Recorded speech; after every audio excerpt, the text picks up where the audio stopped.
నమస్తే, welcome to Suman TV. ప్రస్తుతం మనతో పాటు ఉన్నారు సర్టిఫైడ్ ఫైనాన్షియల్ ప్లానర్ ప్రసాద్ గారు. వారితో మాట్లాడదాం. నమస్తే సార్. ఎస్, ట్యాక్స్ సేవింగ్ ఒక రకంగా చెప్పాలంటే అదొక పెద్ద క్వశ్చన్ మార్క్ సార్ మన లైఫ్లో. ఎలా అనేది చాలామంది ఆలోచిస్తూ ఉంటారు. అది పెద్ద రిస్క్ కదా అనుకునే వాళ్ళు ఉంటారు, ఎందుకు ఈ ట్యాక్స్ ఉంది అనుకునే వాళ్ళు ఉంటారు. ఫస్ట్ ఆఫ్ ఆల్ దీని గురించి బేసిక్గా మాకు కొంత అవగాహన కల్పించండి, తర్వాత ఇంకా టాపిక్లోకి వెళ్దాం.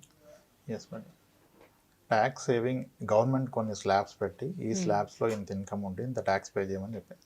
ఓకే, అందరూ దీని మీద ఫోకస్ చేస్తున్నారు. ఎలా చేసుకోవాలండి, ఒక కామన్ టాపిక్ ఇది. నాకు ఇంత కట్ అయిపోతుంది, మీరు కదిలిస్తే శాలరీ అంటే కట్ అవుతుందో చెప్తారు. అదే చెప్తారు.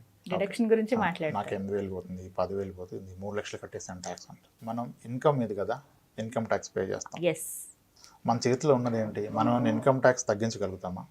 నో, అది మన వల్ల అవ్వదు కాదు.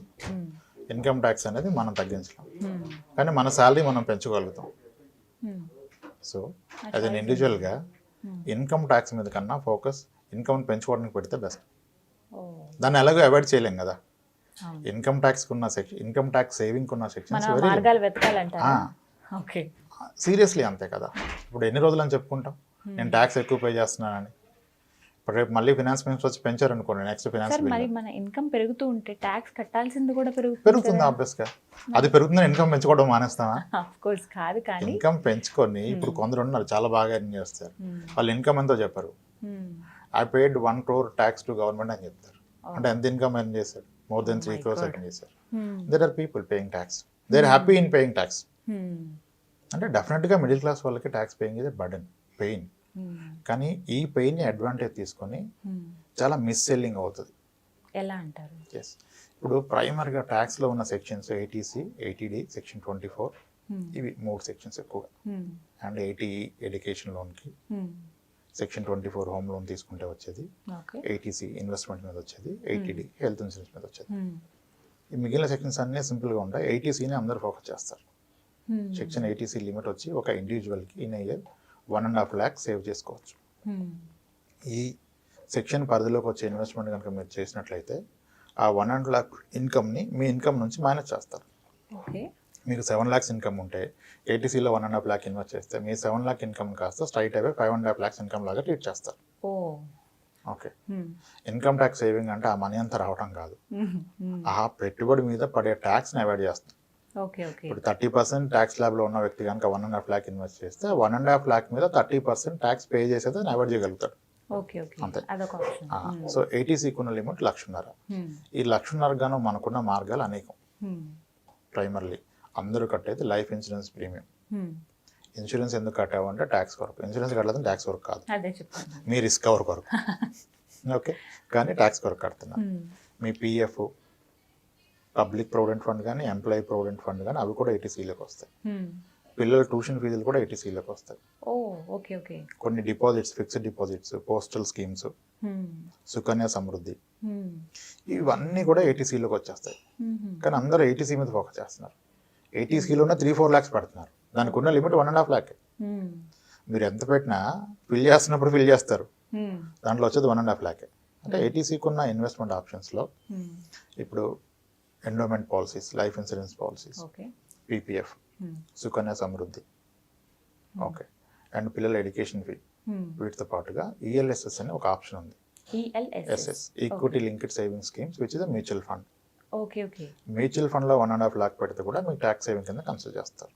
కానీ ఒక ఇండివిజువల్ ఒక 30-35 years ఏజ్కి వచ్చాక, 2 పిల్లలు ఉన్నాక, అతను ఒక 70,000-80,000 శాలరీ ఉంటే అతని పిఎఫ్ నెలకు ఒక 6,000 పోతుంది.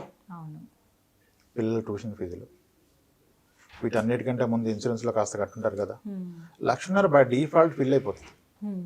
సో మీరు ప్లాన్ చేయాల్సిన అవసరం లేదు ప్రత్యేకించి 80C కొరకు. కానీ అమ్మే వాళ్ళంతా మీకు 80C సేవింగ్ వస్తుందని చెప్తారు, దాని కొరకు ఇన్వెస్ట్మెంట్ చేయొద్దు.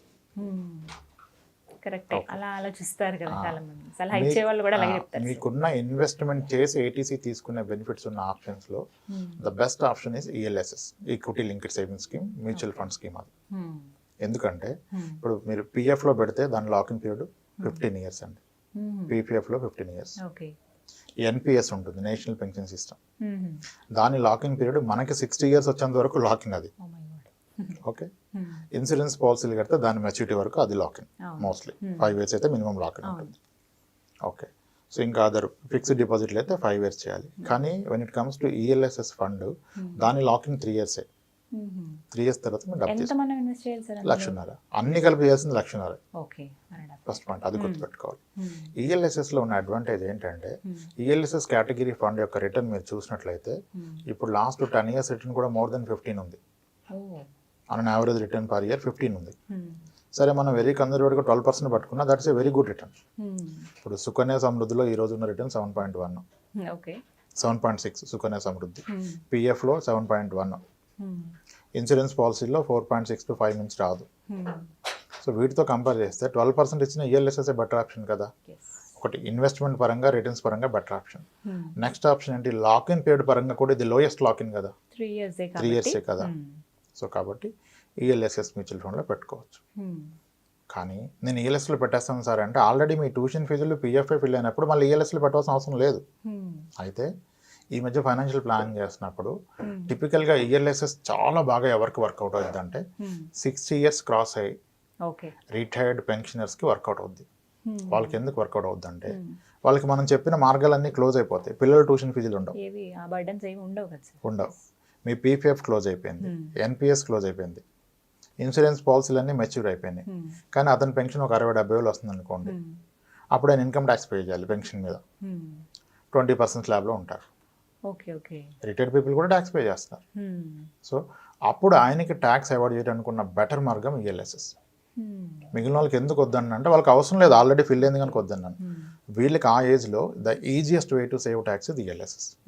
నేను వాళ్ళకి ఒక సొల్యూషన్ ఏం చెప్తానంటే 60 ఏళ్ళ తర్వాత ఎవ్రీ ఇయర్ ఇన్కమ్ చూసుకొని ఇన్వెస్ట్మెంట్ డబ్బులు అరేంజ్ చేయడం కొంచెం డిఫికల్టే. వయసు రీత్యా హెల్త్ కండిషన్స్ ఇవన్నీ ఉంటాయి. సో ఈఎల్ఎస్ఎస్ని ఒక ఆప్షన్గా చూజ్ చేసుకోండి. ఎందుకు మీరు పెట్టాల్సింది లేటెస్ట్ 2021లో స్టార్ట్ చేస్తున్నారు. ఇయర్లో ఒకేసారి ₹1,00,000 ఈఎల్ఎస్ఎస్లో పెట్టండి. సో ఈ ఇయర్కి 80C ఫిల్ అయింది, నెక్స్ట్ 22లో 1.5 lakh పెట్టండి, 80C ఫిల్ అయింది, 23లో పెట్టండి. తర్వాత మీ లైఫ్లో ఎప్పుడు పెట్టాల్సిన అవసరం లేదు, 3 years పెడితే చాలు. దీన్ని ఒక సొల్యూషన్ లాగా మనం డిజైన్ చేసుకుంటే జస్ట్ 3 years 1.5 పెట్టినట్లయితే ఈ అమౌంట్తోనే లైఫ్ లాంగ్ 80C బెనిఫిట్ తీసుకోవచ్చు.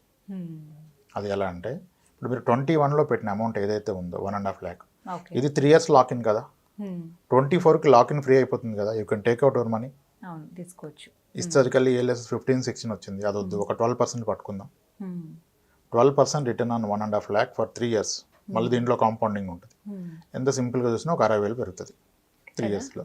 ఈ 1,50,000 కాస్త పెరిగి 2,10,000 అయింది. దీన్ని మొత్తం మీరు తీసేసుకోవచ్చు. మీరు తీసుకొని దీంట్లో నుంచి 1,00,000 మళ్ళీ వెనక్కి పెట్టండి. అప్పుడు మీ పాకెట్లోకి 60,000 వచ్చింది కదా, 60,000 వచ్చింది కదా. ఇప్పుడు 1,00,000 మళ్ళీ పెట్టారు కనుక ఈ ఇయర్ కూడా ట్యాక్స్ సేవింగ్ అయిపోయింది.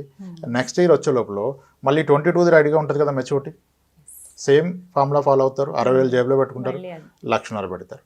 నెక్స్ట్ ఇయర్ వచ్చేసి 23లో పెడతారు. ఇంక ఇదే రొటేట్ అయిపోద్ది కదా. So just by spending, just by investing 4.5 lakhs in ELSS fund, life long ELS మీకు సెక్షన్ 80C కవర్ అయిపోతుంది. ఇది టిప్ రిటైర్డ్ పీపుల్కి బాగా హెల్ప్ అవుతుంది. నేను చెప్పాను, వాళ్ళు అద్భుతం అన్నారు. ఎస్, ఈక్విటీలో రిస్క్ ఉంటుంది డెఫినెట్గా. కానీ ఎంత రిస్క్ ఉంటుంది? ఇప్పుడు ఎండోమెంట్ పాలసీ కడుతున్నారు, రిస్క్ ఉంటుందా? రిస్క్ ఉండదు, మెచ్యూరిటీ గ్యారంటీ. కానీ మిస్ అవుతున్న పాయింట్ ఏంటి, మీరు 7 years కట్టాక మీకు అత్యవసరం వచ్చి వెళ్తే మీరు కట్టిన దాంట్లో 60% వస్తుంది, గ్యారంటీగా 60 వస్తుంది, దాని బియాండ్ రాదు. అది రిస్క్ అని ఎవరు అనుకోరు. ఓకే, మీరు 9 years కడితే కూడా ఎండోమెంట్ పాలసీలో మీరు కట్టిందే వస్తుంది, మీరు వెళ్ళి సరెండర్ చేస్తే. అది ఎవరు రిస్క్ అనుకోవట్లేదు. ఇప్పుడు మీరు ఎండోమెంట్ పాలసీ కట్టినప్పుడు 10 years 15-16 years వెయిట్ చేసిన వ్యక్తి, పిఎఫ్లో పెట్టినప్పుడు 15 years వెయిట్ చేసిన వ్యక్తి, సుకన్య సమృద్ధిలో పెట్టినప్పుడు 21 years వెయిట్ చేసిన వ్యక్తి మ్యూచువల్ ఫండ్స్లో 4-5 years వెయిట్ చేయాలి కదా. చేస్తే మీకు రిస్క్ ఉండదు. ఏంటంటే వెంటనే మనకి అమౌంట్ రావాలి, హ్యూజ్ అమౌంట్ రావాలి అని చెప్పి ఆలోచిస్తూ ఉంటారు. మనం వెంటనే తీసేసుకుందాము, ఏదైనా అవసరం వస్తే అక్కడ పెట్టాం కదా, ఒక ఆప్షన్ తీసేసుకుంటారు. యాక్చువల్గా ఆ వెసులుబాటు మీకు వెంటనే తీసుకునే వెసులుబాటు మ్యూచువల్ ఫండ్స్లోనే ఉంటుంది. ప్రతి చోట లాక్ ఇన్ ఉంటుంది. యాక్చువల్లీ రెగ్యులర్ మ్యూచువల్ ఫండ్ పెడితే మీకు లాక్ ఇన్ ఉండదు, ఈ రోజు బట్టి రేపు తీసుకోవచ్చు. ఇప్పుడు మ్యూచువల్ ఫండ్లో మనం ఎప్పుడు తీసుకోవచ్చు సార్? మళ్ళీ ఇప్పుడు ఫర్ ఎగ్జాంపుల్ ఇవాళ నేను ఇన్వెస్ట్ చేశాను, నాకు 10 days తర్వాత మళ్ళీ సడన్గా ఏదో అవసరం తీసుకోవచ్చు, ఎనీ డే తీసుకోవచ్చు. అయితే మీరు 10 daysలో తీసుకోవాలంటే ఇన్వెస్ట్ చేసిన ఫండ్ వేరు, మీరు 10 yearsలో తీసుకోవాలంటే ఇన్వెస్ట్ చేసిన ఫండ్ వేరు. ఇక్కడ మ్యూచువల్ ఫండ్ ఇన్వెస్ట్మెంట్లో ఏం చేస్తారంటే, ఇప్పుడు మీ కొలీగ్ ఉన్నారనుకోండి, మేడం మీరు ఏం పెట్టారు, నేను అవే పెట్టేస్తానంటారు. మీరు చెప్పండి మీరు బాగుంది కదా పోర్ట్ఫోలియో, నేను అవే పెడతా అంటారు. ఫైనాన్షియల్ ప్లానింగ్లో ఇప్పుడు అకాడమిక్స్లో ఎదురోళ్ళ పేపర్ చూసి మనం కాపీ కొడితే పాస్ అయిపోతాం ఎగ్జామ్. కానీ when it comes to investment ఎదురోళ్ళు చూసి కాపీ కొడితే మనం ఫెయిల్ అవుతాం. ఎందుకంటే ఇక్కడ క్వశ్చన్ పేపర్ వేరు, ఆయనకు వేరు మనకు వేరు. సో ఫైనాన్షియల్ కండిషన్ వేరు కదా.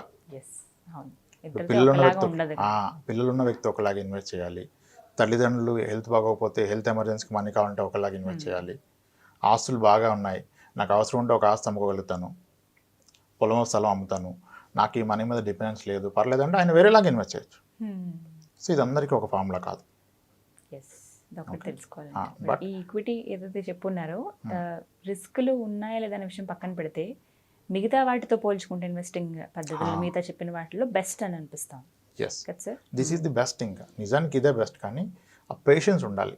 ఇన్వెస్ట్మెంట్లో మీరు పెట్టాల్సింది మనీ కాదు, ఫస్ట్ మీరు టైం పెట్టండి, నేర్చుకోండి. నేను మనీ కూడా పెట్టమంటలేదు, మనీ ఇన్వెస్ట్ చేయడానికి ముందే మీరు టైం పెట్టండి. ఇవి వ్యాలిడేట్ కదా, ఇప్పుడు ఎవరు ఏం చెప్పినా మీరు వ్యాలిడేట్ చేసుకోవచ్చు. 2 days కూర్చోండి. మీరు ఒక బైక్ కొనాలంటే కారు కొనాలంటే 1 week రీసెర్చ్ చేస్తారు. ఆ మోడల్ చూస్తారు, నెక్స్ట్ మోడల్ చూస్తారు, దాని మైలేజ్ ఎంత, దాని మెయింటెనెన్స్ కాస్ట్ ఎంత, కంఫర్టా, నా హైట్కి సెట్ అవుతుందా, విడితే ఎలా ఉంటుంది, నా పిల్లలు పడతారా, మా డాగ్ వెనక వస్తుందా, దానికి కంఫర్ట్ ఉంటుందా ఉండదా, లగేజ్ పడుతుందా అని చూస్తున్నారే. 6 లక్షలు 8 లక్షల రూపాయల కారు ఒకసారిగా ఉంటారు, అది డిప్రిషియేట్ అవుతుంది, అది వేరే విషయం. మరి మీ లైఫ్ లాంగ్ మీ పాప ఎడ్యుకేషన్కి, మీ బాబు హైయర్ ఎడ్యుకేషన్కి, మ్యారేజ్కి, మీ రిటైర్మెంట్కి ఇన్వెస్ట్ చేస్తున్నప్పుడు ఎందుకు టైం స్పెండ్ చేయరండి? అవసరమైతే 1 month టైం స్పెండ్ చేయండి. మీరు కంగారు పడి దూకొద్దు, దేంట్లోనూ దూకొద్దు, క్రాస్ చెక్ చేయండి. అందుకే అవసరమైతే ఇప్పుడు కారు కొనాలంటే షోరూంలో ఒకసారి ట్రయల్ ఇస్తాడు, ఆయన హ్యాపీ అవరు, ఎందుకంటే వాడు 10 kilometers ఇవ్వడు కదా, 2 kilometers తీసుకొస్తారు. ఆ కారు ఉన్న ఫ్రెండ్ దగ్గరికి వెళ్తారు, ఇలా ఆయనతో బాగా మాట్లాడతారు, అరే నేను చూడాలి, అసలు నాకు చూడాలి, ఇది ఎలా ఉంటుంది, పికప్ హైవే మీద ఎలా ఉంటుంది, సేఫా, దాని కొరకు ఆయనతో ఒకరోజు డ్రైవ్ చేస్తారు. సాధ్యమైనంత వరకు చేసి అప్పుడు కాల్ తీసుకుంటారు. ఇన్వెస్ట్మెంట్ కూడా మీరు మ్యూచువల్ ఫండ్లో పెట్టాలా వద్దా, దీంట్లో పెట్టాలా వద్దా ట్రై చేయండి. మీ పక్కన ఎవరో ఒకరు ఉంటారుగా మ్యూచువల్ ఫండ్లో పెట్టిన ఒక 5 yearsగా, అతనితో 1/2 hour కూర్చోండి, అడగండి, ప్రత్యేకించి ఆ విషయం మీద కూర్చోండి. ఆయన చెప్పిన దాన్ని తీసుకొని నిర్ణయించుకోండి. ఏ ఇన్వెస్ట్మెంట్ అయినా ఎవరో చెప్తే చేయొద్దు, అది చేసిన వాళ్ళని మీరు కలిసి అర్థం చేసుకోండి. మీరు చెప్పిన మ్యూచువల్ ఫండ్ ఏదైతే ఎంతవరకు బెస్ట్ అనేది చాలా క్లియర్గా అవగాహన కల్పించారు. అవి చాలా మందికి ఇది ఒక క్లియర్ ఐడియా వచ్చి ఉంటుంది దీని మీద అని భావిద్దాం sir. Thank you so much sir. నమస్తే. చూసారు కదా, ఇది వాళ్ళ వీడియో. ఈ వీడియో కనుక మీకు నచ్చినట్టయితే లైక్ చేయండి, షేర్ చేయండి, కామెంట్ చేయండి, మా ఛానల్ని సబ్స్క్రైబ్ చేసుకోండి.